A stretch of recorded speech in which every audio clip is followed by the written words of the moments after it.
সম্মানিত নেতৃত্ববৃন্দ, আপনাদের সকলকে ধন্যবাদ। রমজানুল মোবারকে আপনারা এসেছেন। এই রমজানের এত রাতে আমরা যে মিটিং চালু করেছি তার জন্য আপনাদের সকলকে শুকরিয়া করছি। আমরা একটা কথা আপনাদেরকে আলোচনায় বলি। আমি জানি আপনারা এলাকাতে অনেক বেশি সাধারণ মানুষের প্রশ্নের সম্মুখীন হন এবং সাধারণ মানুষ, বিশেষ করে আমাদের মহিলা যারা, তারা বিভ্রান্ত হন। এটা স্বাভাবিক। যখন কোনো নতুন জিনিস, কোনো বিষয় যখন আমরা কারো কাছে প্রস্তাব রাখি, সেটা সাধারণভাবে মানুষ সেটাকে গ্রহণ করতে চায় না। আবার যদি সমাজ ভীত সন্ত্রস্ত থাকে তবে আরও বেশি এটা কঠিন হয়ে যায়। আমরা অল ইন্ডিয়া মাইনরিটি অ্যাসোসিয়েশনের মাধ্যমে প্রায় 15 বছর মানুষের কাছে কাজ করছি। বিগত 2021-এ আমরা ভোটে লড়ার কথা বলেছিলাম। জেইউপির তৈরি হওয়ার আগে আমরা একটা ফ্রন্ট বানিয়েছিলাম। ওই ফ্রন্টে অনেক পলিটিক্যাল, নন পলিটিক্যাল ছিলেন। এই ইতিহাসগুলো আপনারা জানেন। পরবর্তীকালে আমরা পঞ্চায়েত ভোটে আমরা লড়েছি। এটা আমাদের কাছে তৃণমূলকে একটা মেসেজ দেওয়া ছিল যে আমরা ভোটে আসছি। কিন্তু ঠিক তারপরেই আমরা কিন্তু লোকসভায় ভোটে লড়িনি। তার কারণ একটা, যে আমরা চাইছিলাম না যে বিজেপি জায়গা পাক এবং তৃণমূল আমাদের কথাগুলোকে বুঝুক। তৃণমূল আমাদের যে ডিমান্ডস আছে, যে পিছিয়ে পড়া লোকেদের যে আওয়াজ আছে, সেটা বুঝুক। কিন্তু তৃণমূল শুনেনি। আমি 2023-এ একটা বক্তব্যে, একটা মিটিংয়ে একটা ভিডিও বক্তব্য রেখেছিলাম এবং এটা হচ্ছে, এই বক্তব্যটা আপনাদের প্রত্যেকের শোনা উচিত। এবং এই বক্তব্যটা শোনালে, ওই যে বলে ক্রোনোলজি, বলে না, ক্রোনোলজি বুঝুন। ক্রোনোলজি শব্দটা আমরা জানি, কিন্তু ক্রোনোলজি কি, আপনাদেরকে দুটো বিষয় নিয়ে বলবো। এসআইআর, যেটা নিয়ে এখন আমরা খুব চিন্তিত।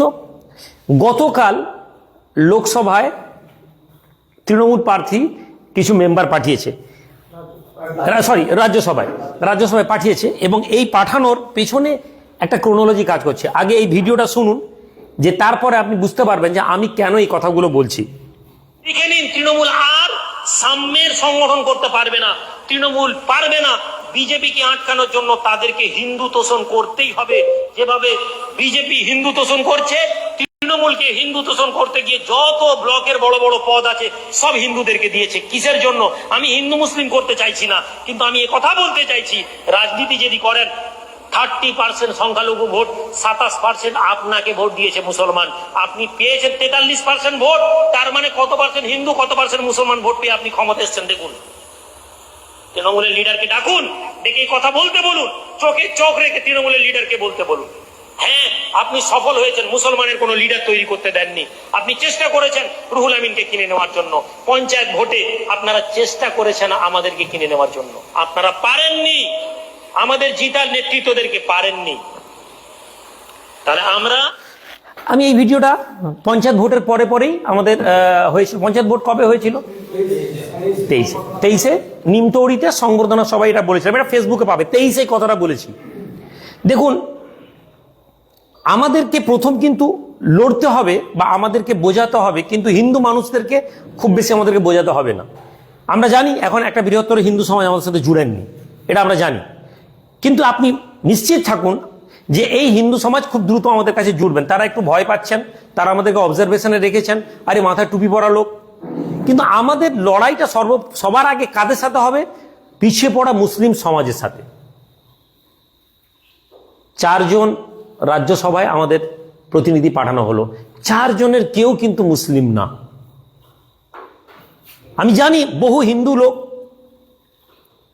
যারা ভোটের মধ্যে বিজেপি তৃণমূল করছেন, তারা হয়তো এটা খুশি হবেন বা ভুল হবেন, কিন্তু আমি সেম প্রশ্ন দলিত সমাজ থেকে করি। এই 4 জন যারা এসছে, এরা কজন ব্যাকওয়ার্ড ক্লাসের? তাহলে মাইনরিটি ভোট, মুসলিম ভোট আর ব্যাকওয়ার্ড ক্লাসের লোকেরা কেউ কিন্তু তাদের অধিকারের কথা বলেনি। আমি 23 এটা বলেছিলাম যে হিন্দু তোষণ ছাড়া তৃণমূল আর রাজনীতি করতে পারবে না। আমরা বিজেপিকে হিন্দুত্ববাদী দল বলছি। কিসের জন্য? বিজেপি মন্দির বানাচ্ছে, বিজেপি মন্দির ধর্ম নিয়ে কথা বলছে, বিজেপি সাম্প্রদায়িকতার বিরুদ্ধে কথা বলছে। যদি একে প্যারালালি আপনি দাঁড়ান, তৃণমূলের কাজ করার পদ্ধতি কি? বিজেপির কোনো মুসলিম বড় এমপি নেই, কোনো বড় বিধানসভায় কোনো ভালো মুসলিমদেরকে পদ দেয়নি। আসেন প্যারালাল তৃণমূলকে আমরা তুলে ধরি। তৃণমূল কি করছে? তৃণমূলকে আপনি দেখুন তো, এখানে মন্দির সেখানে মন্দির, মন্দির রাজনীতি। আজকে তৃণমূল ভোটের সময় বিজেপির জুজু দেখিয়ে 2021-এও আমাদেরকে বলেছে বিজেপি এসে যাবে। মুসলিম সমাজকে যেটা বারবার বলা হচ্ছে এই বিজেপি এসে যাবে, 2021 এই করে এরা ভোট পার হয়েছে। তাহলে আমরা কি যতদিন তৃণমূল বিজেপি থাকবে তাহলে আমরা সারা জীবন এই কথাই বলবো যে বিজেপিকে আটকাতে মুসলমানদের ভোটটা তৃণমূলে দিতে হবে? আর আমাদের প্রশ্ন করা দরকার, আপনাদেরকে এটা বুঝতে হবে ইন্টারেস্ট কার বেশি, তৃণমূলের ইন্টারেস্ট বেশি না আমাদের ইন্টারেস্ট বেশি? আমরা কি চেয়েছি? আমরা কি চেয়েছি যে আমাদেরকে সব মুসলমানদেরকে পদ দিয়ে দাও? দেয়নি। আজকে আমাদের এমএলএ করার কথা বলছি কেন আমরা? কেননা তৃণমূল আর আমাদেরকে এমএলএ দেবে না, তৃণমূল এমএলএ করবে না। তৃণমূল তোষণের রাজনীতি এতদিন করেছে, এই তোষণের রাজনীতি আজকে তারা সেম ভাবে যেটা বিজেপি করছে সেই জায়গায় করেছে। সম্মানিত ভাইরা, আমরা পরীক্ষামূলকভাবে আমরা জেইউপি পার্টিকে লঞ্চ করেছি। আমাদের মানুষদের কাছে আমাদেরকে প্রশ্ন তুলে ধরতে হবে, এলাকার নেতৃত্ব এলাকার কর্মীদেরকে তুলে ধরুন। এই রমজান মাসে এত রাতে আপনারা এসেছেন বিভিন্ন জায়গা থেকে, তাহলে এই আশাটা তারা আমাদের বিরুদ্ধে কথা বলছে, তারা আমাদেরকে বলছে বিজেপির টাকা খেয়ে নিয়েছে।